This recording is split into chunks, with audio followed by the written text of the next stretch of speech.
नमस्कार दोस्तों, आप सभी का स्वागत है एक और नए वीडियो में। इस वीडियो में हम लोग मॉडल सेट 7 से आगे करेंगे। 7, 8 और 9 को इस वीडियो में कवर करेंगे। चलिए आइए शुरू करते हैं।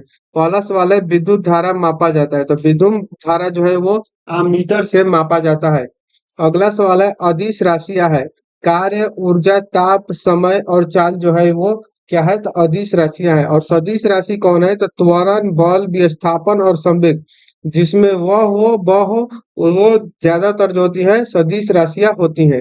सबसे अधिक तथा सबसे कम तरंग दैर्घ्य होता है तो लाल में अधिक होता है, और सबसे कम जो होता है वो बैंगनी में होता है। अगला सवाल है, सर्वाधिक प्रत्यस्थता पदार्थ कौन है? तो स्टील। सबसे कठोर धातु कौन है? तो प्लेटिनम जो है वो सबसे कठोर धातु है। शुष्क बर्फ कहलाता है। ठोस कार्बन डाइऑक्साइड जो है, ठोस कार्बन डाइऑक्साइड जो होता है उसी को शुष्क बर्फ कहा जाता है। परमाणु के नाभिक में रहते हैं। प्रोटॉन तथा न्यूट्रॉन जो है वो परमाणु के नाभिक में रहते हैं। बर्तनों में कलई के लिए उपयोग होता है अमोनियम क्लोराइड। बर्तनों में कलई करने के लिए अमोनियम क्लोराइड का उपयोग किया जाता है। पटाखों में हरा रंग होता है बेरियम के कारण। नॉन स्टिक बर्तन में परत बने होते हैं, टेफ्लॉन के बने होते हैं। नॉन स्टिकी जो बर्तन होते हैं वो टेफ्लॉन के बने होते हैं। वायुमंडल में नहीं पाया जाने वाला अक्रिय गैस कौन है? तो रेडॉन। रेडॉन जो है वो वायुमंडल में नहीं पाया जाने वाला अक्रिय गैस है। गुब्बारों में उपयोग होता है तो गुब्बारों में जो है वो हीलियम गैस का उपयोग होता है। फोटोग्राफी में उपयोग होता है, सिल्वर ब्रोमाइड का उपयोग किया जाता है फोटोग्राफी में। जल की अस्थायी कठोरता का कारण क्या है? तो कैल्शियम एवं मैग्नीशियम के पाई कार्बोनेट का घुले रहना जो है वो जल की अस्थायी की कठोरता का कारण है। अगला सवाल है, पानी की अस्थायी कठोरता दूर की जाती है पोटेशियम क्लोराइड द्वारा जो है पानी की अस्थायी कठोरता को दूर की जाती है। लोहे को जंग से बचाने के लिए चढ़ाई जाती है जिंक की परत। लोहे को जंग से बचाने के लिए जिंक की परत चढ़ाई जाती है। विद्युत धारा का सबसे अच्छा सुचालक कौन है? तो चांदी। चांदी जो है विद्युत धारा का सबसे अच्छा सुचालक है। कृत्रिम वर्षा के लिए प्रयोग में लाया जाता है सिल्वर आयोडाइड का प्रयोग किया जाता है कृत्रिम वर्षा के लिए। लोहा, निकल एवं क्रोमियम के मिश्र धातु स्टेनलेस स्टील के होते हैं। हड्डियों और दांतों में उपस्थित रहता है कैल्शियम फास्फेट जो होता है हड्डी और दांतों में उपस्थित रहता है। सोल्डर यानी कि टाका का मिश्रण है किसका किसका? तो सीसा एवं टीन का जो है सोल्डर मिश्रण होता है। अगला लाइन है मॉडल सेट 8 का। कह रहा है कि शुद्धतम सोना की शुद्धता होती है, शुद्धतम जो सोना की शुद्धता होती है वो 24 कैरेट की होती है। अगला लाइन है क्वार्ट्ज में होता है। क्वार्ट्ज में जो है सिलिकॉन और ऑक्सीजन होता है। लोहे का सबसे शुद्धतम रूप क्या है? तो पिटवा लोहा जो है वो सबसे शुद्धतम रूप है लोहे का। सबसे कठोर पदार्थ कौन है? हीरा जो है सबसे कठोर पदार्थ है। प्राकृतिक रबर बहुलक होता है आइसोप्रीन का। प्राकृतिक जो रबर है वो आइसोप्रीन का बहुलक होता है। मानव द्वारा संश्लिष्ट पहला रेशा था नायलॉन जो है वो मानव द्वारा संश्लिष्ट पहला रेशा था।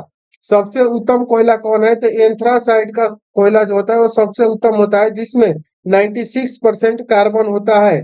सबसे हल्की धातु कौन है? तो लिथियम Li। लिथियम जो है वो सबसे हल्की धातु है।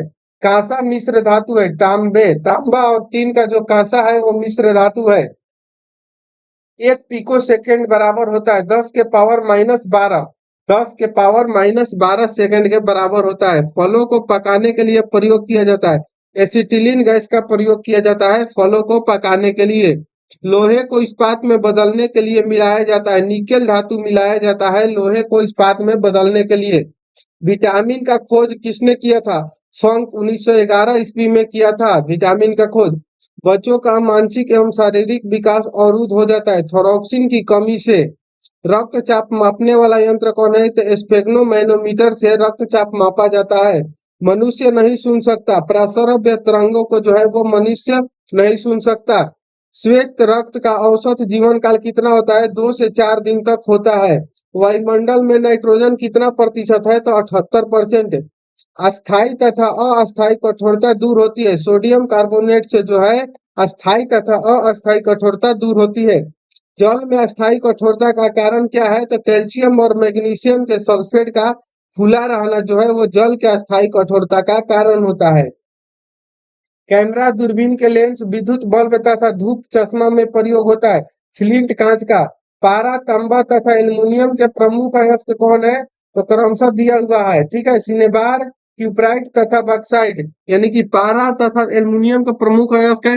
पारा का सिनेबार, तांबा का क्यूपोराइट और एल्युमिनियम का बक्साइट जो है वो प्रमुख अयस्क है इनसे।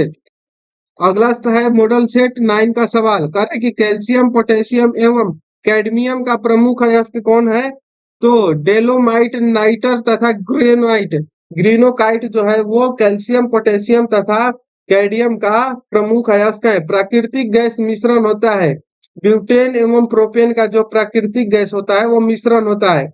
एलपीजी में गंध के लिए मिलाया जाता है, एलपीजी में गंध के लिए सल्फर के यौगिक मिथाइल मार्केप्टेन मिलाया जाता है।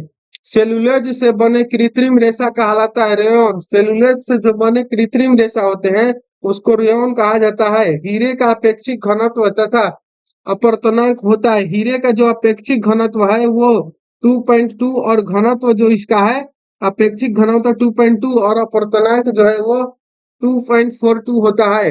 सामान्य ताप एवं दाब पर विभिन्न गैसों के 1 ग्राम अणु का आयतन कितना होता है? तो 22.4 लीटर होता है। 1 मोल बराबर होता है, 1 मोल बराबर कितना होता है? तो 6.023 गुना 10 के पावर 23, ये एवोगाड्रो संख्या का मान है। बर्फ का द्रव्यमांक एवं हिमांक कितना होता है? तो 0 डिग्री सेल्सियस। रिएक्टर में नियंत्रक छड़ के रूप में प्रयोग होता है, कैडमियम या ब्रोन की छड़ का।